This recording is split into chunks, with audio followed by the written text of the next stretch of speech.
Evet, Umut Kervanı olarak Ramazan ayında yardımlarımız devam ediyor. Biz geçen hafta yardımlarımızı yüzlerce aile ulaştırdık. Yüzlerce aile gelip burada kendi alışverişini yaptılar Umut Market'te.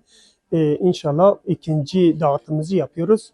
Yine yüzlerce aile gelip Umut Kervanı Sosyal Market'te kendi alışverişini yapacaklar. Bu konuda bize destek veren hayır sahiplerden Allah razı olsun. Eğer onlar olmasa biz bu yardımları yapamayız. Allah hayırları kabul etsin. Bize destek verdikçe Ramazan boyunca yardımlarımız devam edecek. Ramazan'ın 15'inde de inşallah Dünya Yetimler Günü olarak biz yetimlere iftar yemeğini vereceğiz. Bu konuda da hayır sahiplerimizde destek bekliyoruz. Ramazan bayramında da bizim geyimimiz olacak.